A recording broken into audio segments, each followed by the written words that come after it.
Hi friends, I am doctor Meenal and you are watching Meenal का channel. तो स्वागत है आपका मेरे इस चैनल पर। हम यहाँ करते हैं इकोनॉमिक्स, और अगर आप इकोनॉमिक्स के स्टूडेंट हैं या कोई भी कम्पिटिटिव एग्जाम दे रहे हैं तो मेरे इस चैनल को सब्सक्राइब करना बिल्कुल ना भूलें। तो हमारे आज के इस वीडियो का टॉपिक रहेगा इन्फ्लेशन। इन्फ्लेशन यानी कि मुद्रास्फीति। बहुत इंपॉर्टेंट है एग्जाम के पॉइंट ऑफ व्यू से। पहले हम इसके कुछ कंसेप्ट देखेंगे और फिर अपने इंडिया में क्या स्थिति रही ये भी हम देखेंगे। तो सबसे पहले इन्फ्लेशन यानी कि मुद्रास्फीति क्या है। अगर प्राइसेस में गुड्स और सर्विसेज की कीमतों में अगर इंक्रीज होता है तो हम उसे इन्फ्लेशन कहते हैं। If there is increase in goods and services, prices of goods and services, then it is called inflation. यदि वस्तुओं और सेवाओं की कीमतों में वृद्धि होती है तो उसे इन्फ्लेशन कहते हैं। तो इन्फ्लेशन की स्पीड के हिसाब से उसे हमने चार मेन प्रकार में जो है क्लासिफाइड किया है। चार मेन जो इन्फ्लेशन है हमने क्लासिफाइड किए हैं। First is creeping, second is walking, third is galloping and fourth is hyper inflation. तो ये जो है इसकी स्पीड के हिसाब से, इसकी अमाउंट कितना इन्फ्लेशन है, कितना परसेंटेज है, उस हिसाब से हमने इसे कैटेगराइज किया है। तो सबसे पहले हम जो बात करते हैं वो है हमारा क्रीपिंग इन्फ्लेशन या माइल्ड इन्फ्लेशन। ठीक है। तो फेडरल रिजर्व जो है उसने एक क्राइटेरिया डिसाइड किया कि अगर 2% या उससे कम इन्फ्लेशन है तो that means it will be classified in category of creeping inflation.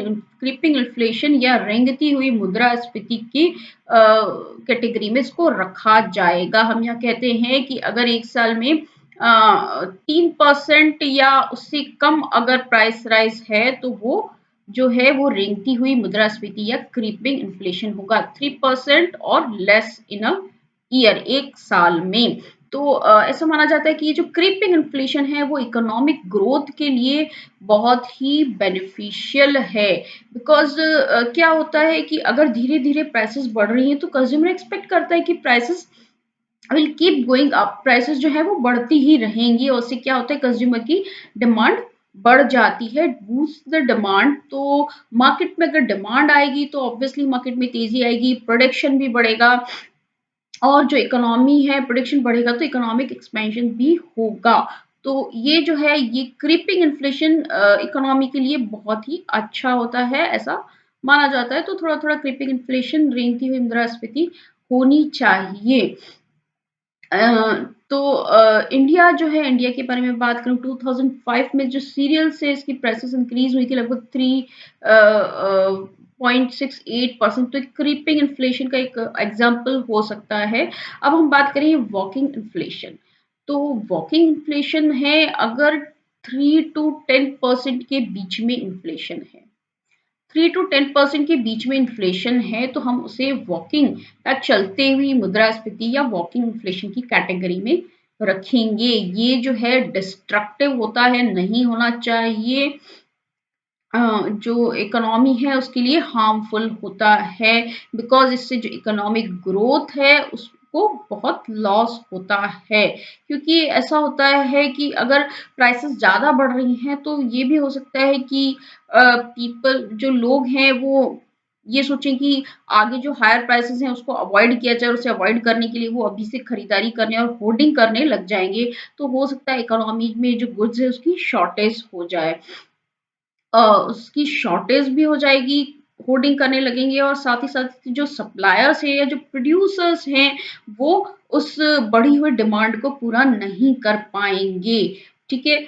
तो अगर उस बढ़ी हुई डिमांड को पूरा नहीं कर पाएंगे तो फिर इन्फ्लेशन और बढ़ता जाएगा और ये इकोनॉमी के लिए अच्छा नहीं है। जो प्राइसेस हैं वो बढ़ जाएंगी, इतनी बढ़ जाएंगी कि जो लोग हैं वो अपनी वेजेस से या अपनी सैलरी से चीज़ों को खरीदना उनके लिए मुश्किल हो जाएगा। तो walking inflation is not good for economy. Creeping is good because थोड़ी थोड़ी प्राइसेस बढ़ रही हैं और कंज्यूमर एक्सपेक्ट कर रहा है कि आगे भी प्राइसेस बढ़ती रहेंगी तो वो डिमांड बूस्ट होती है उससे। लेकिन अगर वॉकिंग इन्फ्लेशन है तो कंज्यूमर को लगता है कि ये इतनी ज़्यादा, इतनी जल्दी प्राइसेस बढ़ रही हैं, आगे और भी बढ़ेंगी तो अभी से हम सामान लेके रख लेते हैं। तो इतनी ज़्यादा डिमांड हो जाती है मार्केट में कि जो सप्लायर है उस डिमांड को पूरा नहीं कर पाते और उससे प्राइसेस इतनी ज़्यादा हो जाती है शॉर्टेज ऑफ सप्लाई की वजह से कि जो कंज्यूमर है वो अपनी सैलरी से, अपनी वेजेस से, अपने इनकम से जो है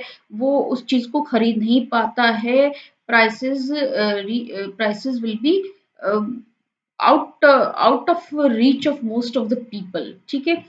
अधिकतर लोगों की रीच से बाहर हो जाती है प्राइसेस। तो खास ध्यान रखने की बात है, क्रीपिंग इन्फ्लेशन 2% और लेस, और जो वॉकिंग इन्फ्लेशन है 3 to 10%। Creeping inflation is beneficial for economy, it boost the demand, ठीक है, ये ध्यान रखेंगे हम। जबकि वॉकिंग इन्फ्लेशन जो है it hits up the growth of economy, ठीक है। Prices out of reach of most of the people, prices gets out of reach of most of the people, इतनी ज़्यादा प्राइसेस हो जाती हैं। अब बात करते हैं ग्लोपिंग इन्फ्लेशन की। अगर जो इन्फ्लेशन है वो 10% से ज़्यादा राइज होता है, 10% और more, then it is called galloping inflation. इसका इसमें क्या होता है, इसकी वजह से इतना ज़्यादा इन्फ्लेशन है दैट मीन्स इकोनॉमी में कंप्लीटली मेस हो जाता है। मनी जो है अपनी वैल्यू खोने लगती है, और जो इनकम है इनकम है वो कॉस्ट और प्राइसेस से बहुत कम होती है। जो इनकम है वो पर्याप्त नहीं होती कि चीज़ों को खरीद पाएँ, और इतना ज़्यादा इन्फ्लेशन होने की जो वजह से फॉरेन इन्वेस्टर्स जो है वो अवॉइड करते हैं उस कंट्री में कोई भी इन्वेस्टमेंट करना, कोई भी कैपिटल इन्वेस्ट करना फॉरेन इन्वेस्टर्स अवॉइड करते हैं। इकोनॉमी जो है एकदम अनस्टेबल हो जाती है। और गवर्नमेंट जो है, गवर्नमेंट लीडर्स में जो एक जनता की एक जो क्रेडिबिलिटी है वो भी खत्म होने लगती है। तो इसका एक एग्जांपल देखें तो देखिए 2009-10 में शुगर की प्राइसेस जो हैं वो 50% इंक्रीज हो गई थी। तो ये जो इस तरह का इन्फ्लेशन है उसकी वजह से इन्फ्लेशन बढ़ गया था, बहुत ग्लोपिंग इन्फ्लेशन की कैटेगरी में आ गया था इंडिया। तो ये जो है ग्लोपिंग इन्फ्लेशन वो कंप्लीटली मैश कर देता है इकोनॉमी को, इकोनॉमी के लिए बहुत ही बुरा है। And last one is hyper inflation. अगर एकदम स्काई रॉक इंक्रीज हो जाए प्राइसेस में, बिल्कुल बहुत ही ज्यादा, that means more than 50% in a month, ठीक है, more than 50% in a month, इसे ध्यान रखिएगा, then that means this is hyper inflation. It is very rare, बहुत ही रेयर है। And usually it is due to rapid increase in money supply. एकदम government बहुत ज्यादा मनी सप्लाई करने लगती है तो ही ये इन्फ्लेशन आता है, और अधिकतर वॉर्स की सिचुएशन में ये इन्फ्लेशन आता है। तो यूएस जब सिविल वॉर की सिचुएशन थी, यूएस गवर्नमेंट ने नोट प्रिंट किए थे बहुत ज्यादा अमाउंट में उस वॉर के खर्चे के पेमेंट्स के लिए, तब यूएस में इस तरह का हाइपर इन्फ्लेशन आया था। और मोस्टली वॉर्स के टाइम ही इस तरह का इन्फ्लेशन आता है। इसके कुछ एग्जांपल्स देखें तो जर्मनी में 1920 में, जिम्बाब्वे में 2000 में, और रिसेंट अभी देखें तो वेनेजुएला में 2010 में इस तरह का इन्फ्लेशन आया था। तो उस वक्त क्या हुआ था, 50 to 300 टाइम्स इंक्रीज हो गया था प्राइसेस में। तो ये तो थे हमारे 4 तरह के इन्फ्लेशन, जो कि इन्फ्लेशन की स्पीड के हिसाब से उसको कैटेगराइज किया गया था। अब देखिए इंपॉर्टेंट एक टर्म है कोर इन्फ्लेशन। कोर इन्फ्लेशन क्या होता है, जब भी हम इन्फ्लेशन रेट जो इन्फ्लेशन रेट कैलकुलेट करते हैं तो हम जो है फूड और एनर्जी को छोड़ देते हैं, बाकी सारी चीजों का बास्केट लेकर जब हम इन्फ्लेशन कैलकुलेट कर देते हैं, ठीक है। Core inflation measured rising prices in everything except what, except food and energy, then it is called what, it is called core inflation. Inflation calculate कर रहे हैं, सभी चीजों की प्राइस को हम उसमें इंक्लूड कर रहे हैं, फूड और एनर्जी को छोड़कर, then that is called core inflation. तो अब फूड और एनर्जी को क्यों छोड़ दिया जाता है, ये थोड़ा सा समझने की बात है। बिकॉज फूड और एनर्जी ऐसी चीजें हैं जिसकी प्राइसेस बहुत ज्यादा फ्लक्चुएटिंग हो सकती हैं, बहुत ज्यादा जो है वॉलेटाइल हो सकती है। और साथ ही ये फूड और एनर्जी दोनों चीजें ऐसी हैं कि ये नेसेसिटीज हैं, ठीक है। फूड एनर्जी कितना प्रोडक्शन हुआ, और स्पेशली इंडिया जैसे देशों में मॉनसून कैसा रहा, इस तरह की चीज़ों पर डिपेंड करता है। एनर्जी ऑयल की प्राइसेस की बात करें, मार्केट पे डिपेंड करती है, मार्केट पावर पे, या फिर जो हमारी ओपेक कंट्रीज़ है वो किस तरह से ऑयल की प्राइसेस डिसाइड करती हैं। तो ये दोनों चीज़ों की प्राइसेस बहुत ही ज़्यादा वॉलेटाइल होती हैं। साथ ही साथ ये नेसेसिटीज़ हैं, चाहे इनकी प्राइस में कितना भी ऊपर-नीचे हो, तो हमें वो हम उसे उसका कंज़म्पशन उतना ही करेंगे। हम ऊपर-नीचे उसके कंज़म्पशन में कमी या बढ़ोतरी नहीं कर सकते हैं, चाहे प्राइसेस कितनी भी बढ़े।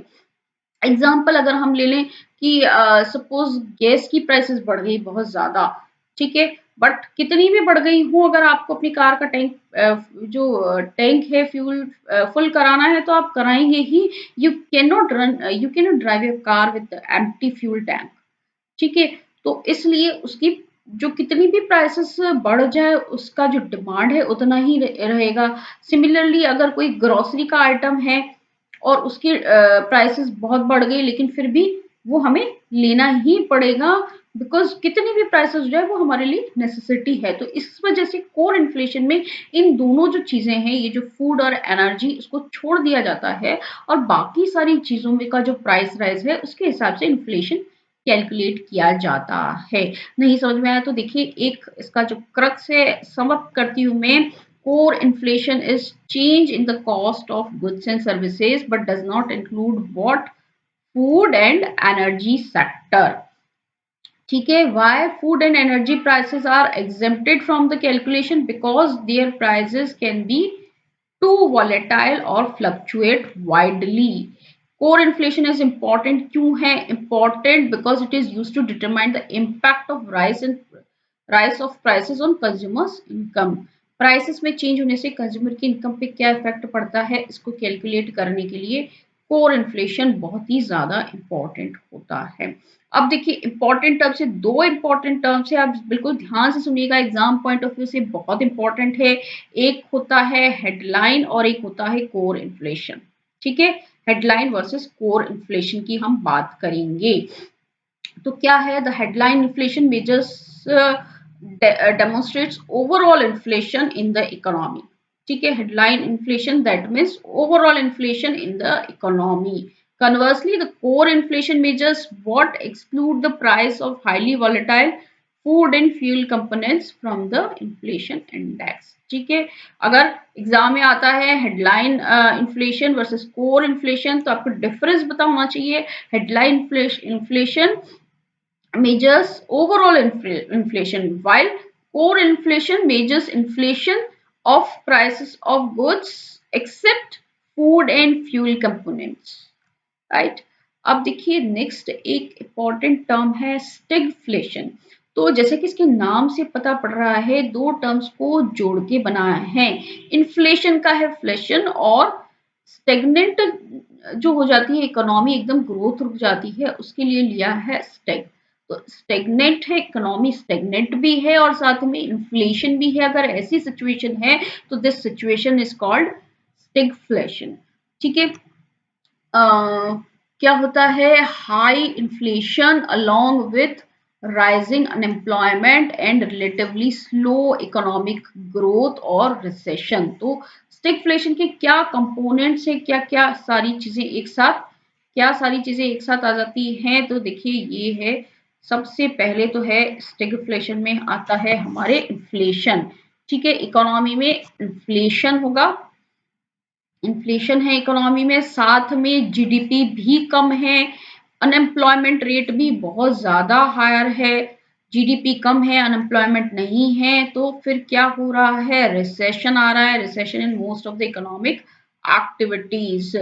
फिर इसकी मेनली इसका रीजन क्या होता है, poor implementation of government policies. तो स्टेगफ्लेशन का एक बहुत ही पॉपुलर, कहाँ से ये शुरुआत हुई स्टेगफ्लेशन की, तो 1970s में जो ओपेक कंट्रीज थी, उन्होंने एकदम से अपनी ऑयल की प्राइसेस को बढ़ा दिया था, और उस वजह से यूएस में है जो है स्टेगफ्लेशन आया था। और उस पीरियड से पहले, 1970 से पहले, जो केंशियन इकोनॉमिक्स है, ये जो केंशियन थ्योरीज हैं, उसी को सही माना जाता था, जो ये कहती थी कि इन्फ्लेशन और जो अनएम्प्लॉयमेंट है उसमें इनवर्स रिलेशनशिप होता है। बट 1970 के बाद ये देखा गया, इस तरह की सिचुएशन आ गई कि इन्फ्लेशन भी बढ़ रहा है और अनएम्प्लॉयमेंट भी बढ़ रहा है, उसमें इनवर्स रिलेशन नहीं है। तो उसके बाद फिर मिल्टन फ्रीडमैन की थ्योरीज आई। तो इसको फिर अलग से समझेंगे किसी एक सेपरेट वीडियो में। फिलहाल यहाँ के लिए इतना ही है कि स्टेगफ्लेशन एक ऐसी सिचुएशन है जहाँ पर इन्फ्लेशन भी है, साथ साथ अनएम्प्लॉयमेंट भी है, और जीडीपी जो है वो भी बहुत लो है। इकोनॉमी जो है वो पूरी रिसेशन में जा रही है, गवर्नमेंट पॉलिसीज का इम्प्लीमेंटेशन बहुत पुअर है। तो ये जो सिचुएशन है इसे हम स्टैगफ्लेशन कहते हैं, और 1970s में फर्स्ट टाइम इसको एक्सपीरियंस किया गया था यूनाइटेड स्टेट्स में। तो इसको जो इसकी जो स्टोरी है उसको डिटेल में फिर किसी दूसरे वीडियो में हम समझेंगे। अ, अभी देखते हैं हमारा नेक्स्ट जो है। ये देखिए, उस वक्त जब स्टैगफ्लेशन आया तो बहुत मतलब हल्ला भी हुआ था, इकोनॉमी की बहुत हालत बुरी थी वहां पर यूएस में। अब देखिए, एक हम समझते हैं, एक टर्म है डिफ्लेशन। ठीक है, तो डिफ्लेशन क्या है? डिफ्लेशन मतलब कि जब प्राइसेस कम हो रही है, this is just opposite of inflation. ठीक है, when prices fall then it's caused by the assets bubble burst, that is what happened in. ठीक है, जब प्राइसेस कम हो रही हैं तो that is we call deflation. Deflation जो है 2006 में हाउसिंग इंडस्ट्री या रियल एस्टेट इंडस्ट्री में इसको एक्सपीरियंस किया गया था। ये जो डिफ्लेशन है ड्यूरिंग ग्रेट डेप्रिसिएशन, जो 1930 की जो महामंदी थी, उस वक्त भी डिफ्लेशन को एक्सपीरियंस किया गया था। प्राइसेस जो है 10% तक पर ईयर 10% पर ईयर तक कम हो गई थी। और ये जो डिफ्लेशन है वो इन्फ्लेशन से भी बहुत ज़्यादा खतरनाक होता है। बिकॉज इन्फ्लेशन को तो हम रोक सकते हैं, लेकिन डिफ्लेशन को रोकना बहुत मुश्किल होता है।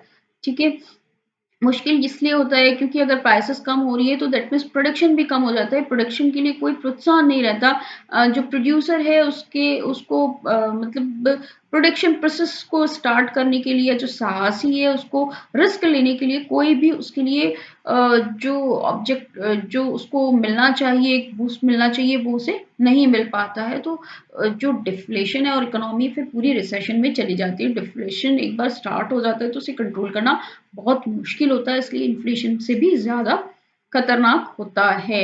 अब हम बात करेंगे वेज इन्फ्लेशन की। जब जो वर्कर्स हैं, वर्कर्स की पे में बहुत फास्ट राइज होता है, जो कॉस्ट ऑफ लिविंग है उससे भी ज़्यादा वर्कर्स की पे एकदम से बहुत बढ़ जाती है, तो जो इन्फ्लेशन आता है उसे वेज इन्फ्लेशन कहते हैं। वर्कर्स की पे एकदम से बढ़ जाने से जो कॉस्ट ऑफ प्रोडक्शन है वो भी बढ़ जाती है, इसलिए प्राइसेस बढ़ जाती है और इन्फ्लेशन आ जाता है। इसके मोस्टली 3 कारण हो सकते हैं। एक तो अगर इकोनॉमी में वर्कर्स की शॉर्टेज है तो इस तरह का वेज इन्फ्लेशन आ सकता है। वर्कर्स की शॉर्टेज होने की वजह से जो वेज रेट है वो बढ़ जाती है, या फिर जो लेबर यूनियन है वो लेबर यूनियंस अगर ज़्यादा पावरफुल है, वो निगोशिएट करके जो है अपनी वेज रेट बढ़ा लेती हैं। और थर्ड कारण इसका ये हो सकता है कि जो वर्कर्स हैं, वर्कर्स का किसी कारण से जो उनकी पे है उस पे इफेक्टिव कंट्रोल रहता है। किसी भी कारण से हो सकता है, पॉलिटिकल कारण से, या कुछ ऐसी स्थितियां हैं, उनमें कुछ ऐसी स्किल्स हैं, तो उस वजह से अगर उनकी पे पर उनका कंट्रोल रहता है तो भी वो वेजेस को बढ़ाने के लिए कहेंगे, और जो वेजेस हैं वो कॉस्ट ऑफ लिविंग से ज़्यादा बढ़ जाते हैं। तो देखिए, आपने अक्सर देखा होगा कि लोग इस बात के लिए बहुत ही ज़्यादा मतलब जो भी एम्प्लॉयज़ हैं कि हमारी सैलरी बढ़ा दो या वेजेस बढ़ा दो, मिनिमम वेजेस बढ़ा दो, इसके लिए बहुत नेगोशिएट करती हैं यूनियंस वगैरह भी। लेकिन एक्चुअली होता क्या है, जब वेजेस बढ़ाए जाते हैं तो प्रोडक्शन कॉस्ट बढ़ जाती है और अल्टीमेटली इन्फ्लेशन भी बढ़ जाता है। तो फायदा नहीं होता एक्चुअली। वो जो इन्फ्लेशन है वो बढ़ी हुई वेज रेट को वैसे ही खा जाता है, आपकी परचेजिंग पावर उतनी ही रहती है।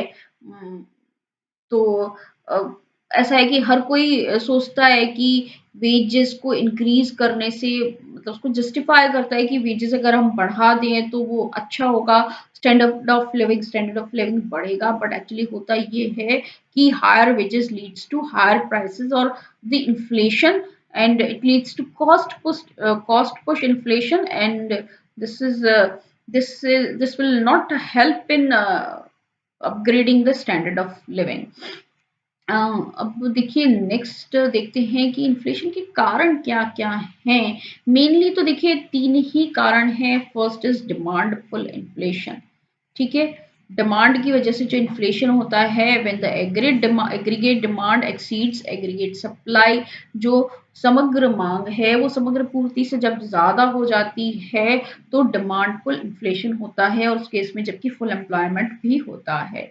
कॉस्ट पुल इन्फ्लेशन, जब कॉस्ट बढ़ जाती है उसकी वजह से प्राइसेस बढ़ जाती हैं।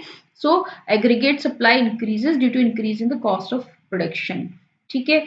और उसकी वजह से जो इन्फ्लेशन आता है that is cost pull inflation. और जो नेक्स्ट है दैट इज स्ट्रक्चरल बॉटलनेक्स, जो कि अधिकतर डेवलपिंग कंट्रीज में होती है।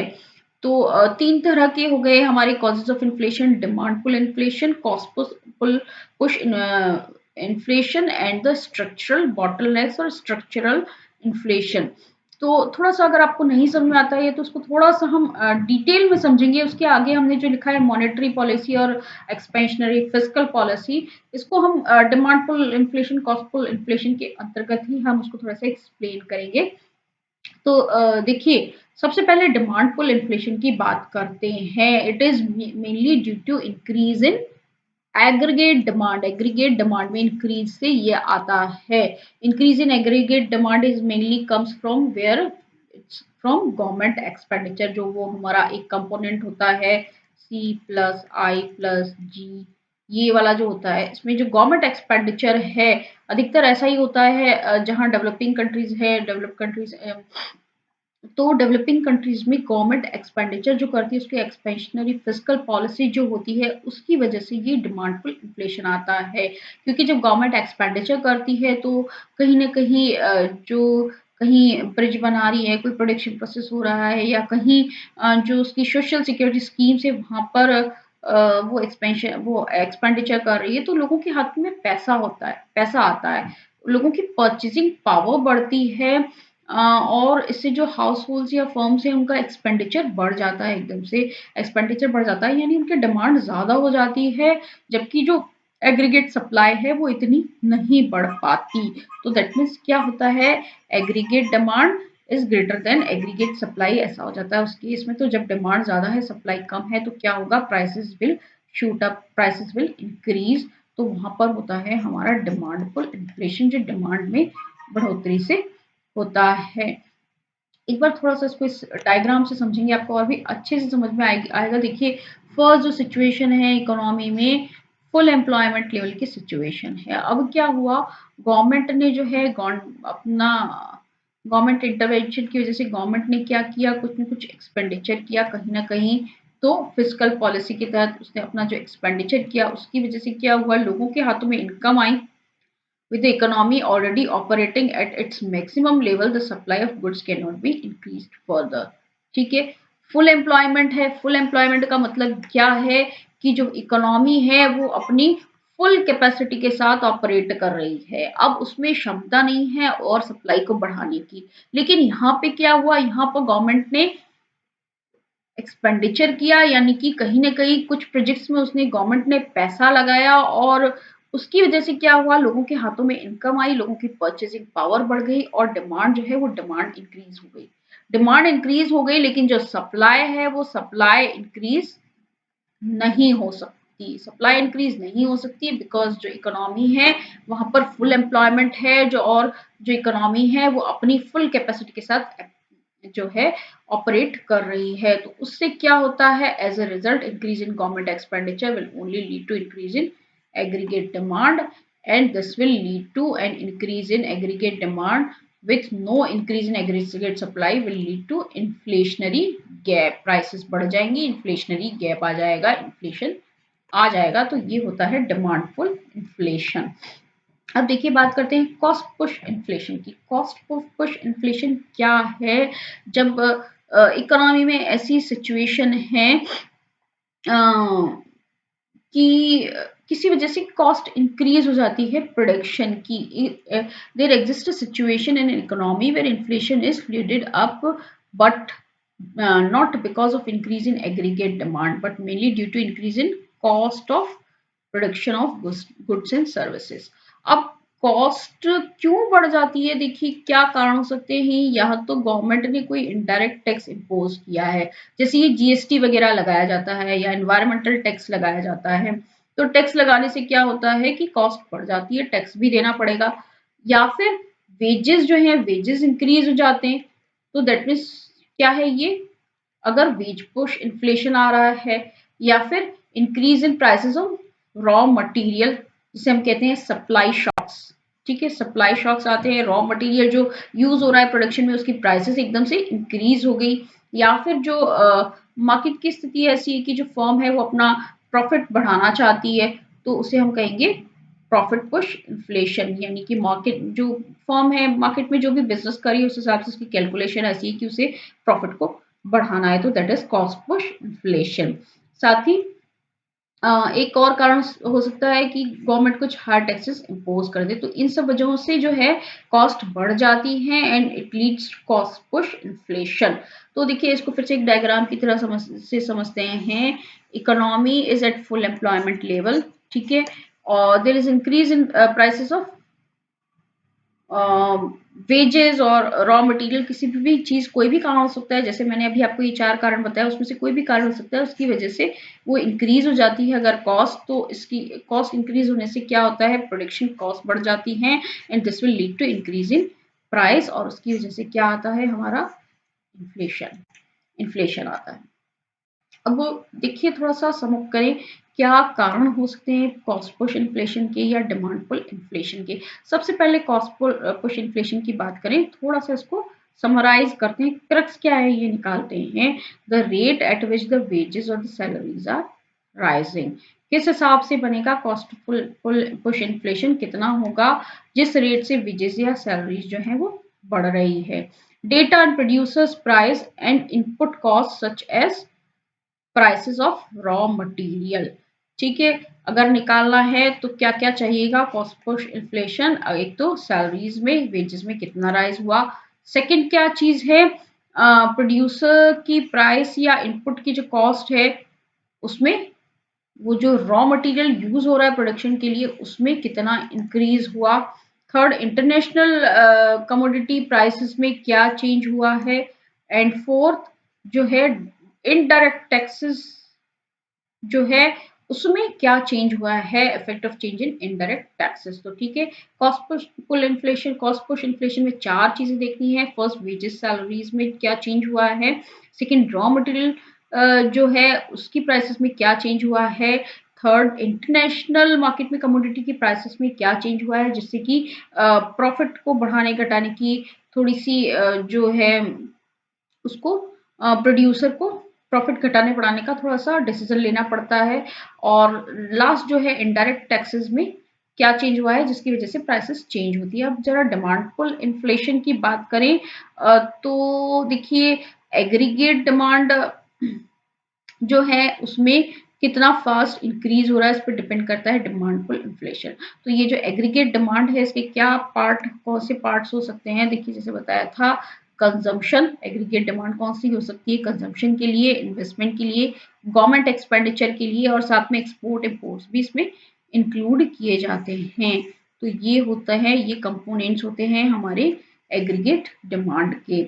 और जो डिमांड जितनी है उस हिसाब से सप्लाई कितनी है, तो दैट मीन्स जिसे हम कहेंगे आउटपुट गैप कितना है, उस पर भी डिमांड करे, उस पर भी डिपेंड करेगा कि डिमांड पुल इन्फ्लेशन कितना होगा। अब वो बिजनेस की प्रॉफिटेबिलिटी जो है प्रत्येक सेक्टर में जो बिजनेस की प्रॉफिटेबिलिटी है उससे भी डिमांड पुल इन्फ्लेशन इफेक्ट करता है। प्रॉफिटेबिलिटी है अगर हाथ में कैपिटल है तो हो सकता है डिमांड के साथ साथ उतना आउटपुट गैप को भी कवर किया जा सके, तो प्रॉफिटेबिलिटी बहुत ज़्यादा मायने रखती है। अब जो मनी सप्लाई है, मनी सप्लाई की ग्रोथ या क्रेडिट फैसिलिटीज, कंज्यूमर बोरिंग्स कितनी है, उस हिसाब से भी डिमांड पे फर्क पड़ता है। अगर आपको कोई चीज जैसे आप की परचेजिंग पावर जो है उस हिसाब से आप किसी चीज को नहीं खरीद सकते, पर अगर आपको वो ईएमआई पे इंस्टॉलमेंट्स पे मिल जाए तो आपकी डिमांड उस चीज के लिए बढ़ जाएगी। तो मनी सप्लाई कितनी है, कैसी है, उस पर भी डिमांड का फर्क पड़ता है।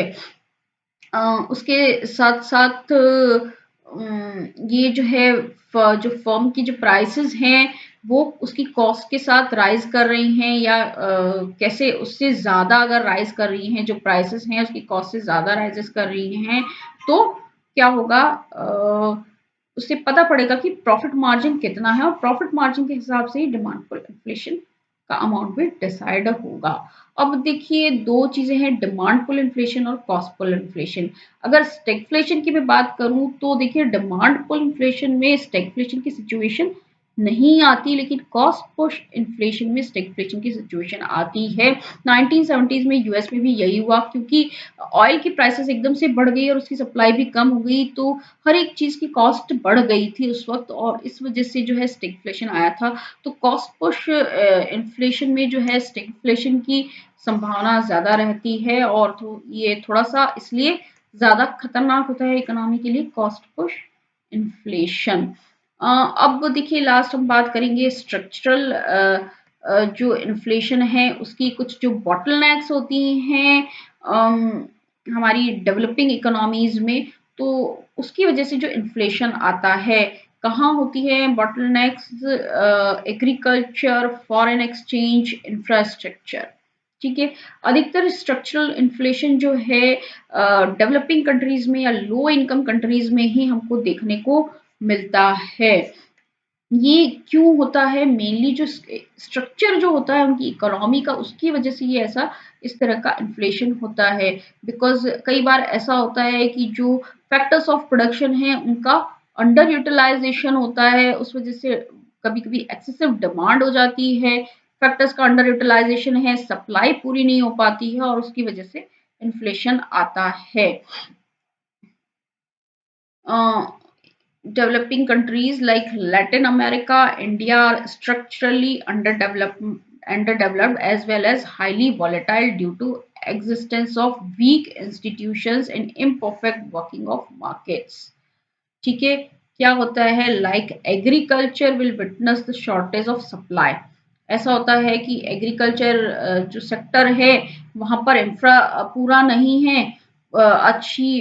जैसे छोटा सा एक माइक्रो लेवल एग्जांपल दूं कि अगर आप डेवलपिंग कंट्री में हैं तो आप उतने ज़्यादा अच्छे जो हाइब्रिड सीड्स है वो यूज़ नहीं कर रहे हैं, आपके पास फार्मिंग की टेक्निक्स अच्छी नहीं है, आपके पास टूल्स नहीं है, आपके पास जैसे पहले होता था ट्रैक्टर की जगह आप दूसरी प्लोइंग के लिए कुछ और चीज़ें कुछ टूल्स यूज़ कर रहे हैं, तो इस तरह के जो स्ट्रक्चरल बॉटलनेक्स होती हैं उसकी वजह से पूरा प्रोडक्शन नहीं हो पाता, डिमांड ज़्यादा हो जाती है कभी, तो शॉर्टेज ऑफ सप्लाई की वजह से क्या होगा कि प्राइसेस बढ़ जाएंगी और स्ट्रक्चरल इन्फ्लेशन आएगा। तो जो इकोनॉमी है कई तरह की शॉर्टेजेस की प्रॉब्लम फेस करती हैं, इंफ्रास्ट्रक्चर पूरा नहीं होता है, तो उस वजह से ये जो इन्फ्लेशन आता है that is called structural inflation. अब देखिए कुछ इंपॉर्टेंट टर्म्स, दो टर्म्स हैं डिफ्लेशन एंड डिसइन्फ्लेशन। क्या डिफरेंस है दोनों में, तो देखिए डिसइन्फ्लेशन जो है वो एक टेम्परेरी स्लो डाउन है इन्फ्लेशन में, जबकि डिफ्लेशन जो है डिक्रीज है प्राइस में थ्रू आउट एन इकोनॉमी, पूरी इकोनॉमी में प्राइस में जो डिक्रीज है दैट इज डिफ्लेशन। ठीक है, deflation is when overall level of economy, ठीक है, फॉल्स, पूरा जो इकोनॉमी है उसका लेवल जो है वो नीचे गिर जाएगा। और ये जो है disinflation over period of time, एक पीरियड ऑफ टाइम के लिए जब इन्फ्लेशन रेट कम होती है तो दैट इज डिसइन्फ्लेशन। इसमें जो है डिफरेंस पता होना जरूरी है।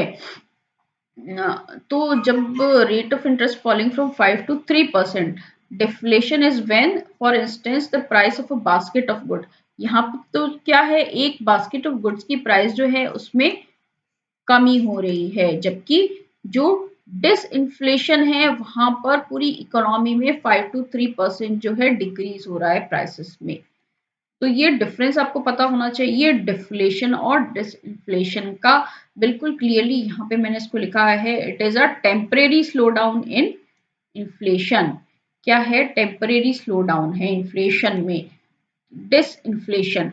और अगर डिफ्लेशन की बात करूं it represents decrease in prices through out an economy, पूरी इकोनॉमी में जो है प्राइसेस कम हो जाए तो दैट इज डिसइन्फ्लेशन। तो अब एक जो और इम्पोर्टेंट टर्म है Reaganomic. Reaganomic is a popular term used to refer the economic policies of Ronald Reagan. ठीक है, रोनाल्ड रेगन की इकोनॉमिक पॉलिसीज के लिए ये टर्म स्पेशली यूज की जाती है। जो उसकी जो पॉलिसीज थी, पॉलिसीज क्या थी? Wide spread tax cut, tax बहुत कम कर दिए गए, सोशल स्पेंडिंग में डिक्रीज किया, कम किया सोशल स्पेंडिंग्स को, मिलिट्री स्पेंडिंग्स को इंक्रीज किया and deregulation of domestic markets को डीरेगुलाइज किया। ये इकोनॉमिक पॉलिसीज क्यों इंट्रोड्यूस की गई थी? जो स्टिगफ्लेशन आया था 1970s का, उसके रिस्पॉन्स में जो है ये यूएस प्रेसिडेंट ने ये पॉलिसीज इंट्रोड्यूस की थी और काफी समय तक इन पॉलिसीज को जो है फॉलो किया गया था। इसे कहते हैं रिगानोमिक्स और रोनाल्डो रिगान के नाम पर इसको ये टर्म इस टर्म को ये नाम दिया गया। तो ये भी बहुत इंपॉर्टेंट है, इसको ध्यान रखिएगा। अब वो इन्फ्लेशन जो है इसको कंट्रोल कैसे किया जाए, क्या मेथड्स हो सकते हैं इन्फ्लेशन को कंट्रोल करने की? मेनली 6 मेथड्स हैं, मोटा मोटा याद रखिए। देखिए, एक तो है मॉनेटरी पॉलिसी। मॉनेटरी पॉलिसी में हम क्या करते हैं? मॉनेटरी पॉलिसी क्या होती है? जो बैंक की होती है, हम इंटरेस्ट रेट, सीआरआर, एसएलआर, ये सब चीजें जो हम कंट्रोल करते हैं, that all included in monetary policy. ठीक है, तो अगर इंटरेस्ट रेट हायर होंगी तो क्या होगा? लोगों में सेविंग की इच्छा बढ़ेगी। ठीक है, इससे क्या होगा? डिमांड जो है वो रिड्यूस होगी। डिमांड रिड्यूस होने से that will lead to lower economic growth and lower inflation. तो सबसे पहले मॉनेटरी पॉलिसी में इंटरेस्ट रेट्स को अगर अपन कम कर दें तो इन्फ्लेशन को कम किया जा सकता है। अब अगर मनी सप्लाई को कंट्रोल किया जाए, तो एक क्लोज लिंक होता है मनी सप्लाई और इन्फ्लेशन में। तो मनी सप्लाई को कंट्रोल करने से हम इन्फ्लेशन को भी कंट्रोल कर सकते हैं। मनी सप्लाई को कंट्रोल करने के मेथड्स मॉनेटरी पॉलिसी वाले मेथड्स भी हो सकते हैं, फिस्कल मेथड्स भी हो सकते हैं। मनी सप्लाई को कंट्रोल करने के लिए दोनों तरह की पॉलिसीज को हम यूज कर सकते हैं। अब सप्लाई साइड पॉलिसीज भी हम यूज कर सकते हैं कि जिससे प्रोडक्टिविटी बढ़े, इकोनॉमी की एफिशिएंसी बढ़े और जो लॉन्ग टर्म कॉस्ट है वो थोड़ा सा कम हो। अगर हमारी इस तरह की पॉलिसीज हैं तो उससे हम इन्फ्लेशन को कम कर सकते हैं। सप्लाई बढ़ेगी, अगर डिमांड के हिसाब से सप्लाई बढ़ जाएगी, लॉन्ग टर्म जो प्रेशर होता है कॉस्ट का वो कम होगा तो प्रोडक्शन ज्यादा होगा, ज्यादा लोग उत्साहित होंगे प्रोडक्शन करने के लिए। तो अगर सप्लाई बढ़ रही है तो वो डिमांड को पुप अप कर पाएगी और इसलिए प्राइसेस नहीं बढ़ेंगी। फिस्कल पॉलिसी यानी कि अगर जो इनकम टैक्स जो है इनकम टैक्स को बढ़ा दिया जाए तो लोगों के हाथ से हम पैसा खींच लेंगे तो डिमांड कम हो जाएगी। ठीक है, तो उससे जो है इन्फ्लेशनरी प्रेशर थोड़ा कम होगा। साथ ही साथ वेज कंट्रोल भी बहुत अच्छा एक उपाय हो सकता है इन्फ्लेशन को कम करने के लिए। हालांकि 1970s में जो स्थिति थी उस हिसाब से वेज कंट्रोल का मेथड हम नहीं यूज कर सकते हैं, रियली ये यूज किया गया था। तो ये जो सारे मेथड हैं ये हैं इन्फ्लेशन को कंट्रोल करने के लिए। इसका जो इन्फ्लेशन का आगे वाला पार्ट है फिलिप्स कर्व वगैरह वो हम फिर कभी किसी और वीडियो में करेंगे। वीडियो थोड़ा लंबा हो रहा है, उम्मीद है आपको समझ में आया होगा कि इन्फ्लेशन क्या होता है, किस किस तरह के इन्फ्लेशन होते हैं और उनकी कारण क्या है इन्फ्लेशन के और उसको कैसे कंट्रोल किया जा सकता है। Thanks for